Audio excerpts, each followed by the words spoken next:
జయశంకర్ భూపాలపల్లి జిల్లాలో మానేరుపై నూతనంగా నిర్మించిన వంతెన ఈదురుగాలుల తాకిడికి కుప్పకూలింది.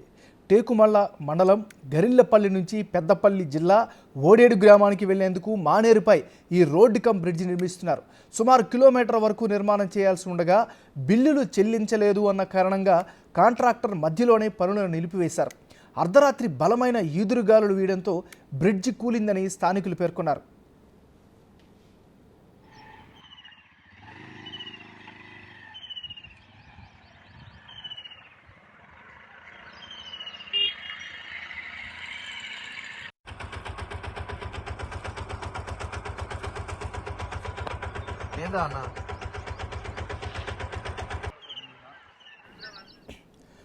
బీఆర్ఎస్ హయాంలో 2016లో ఈ వంతెన నిర్మాణానికి అప్పటి స్పీకర్ మధుసూదనాచారి, మంథని ఎమ్మెల్యే పుట్ట మధు శంకుస్థాపన చేశారు.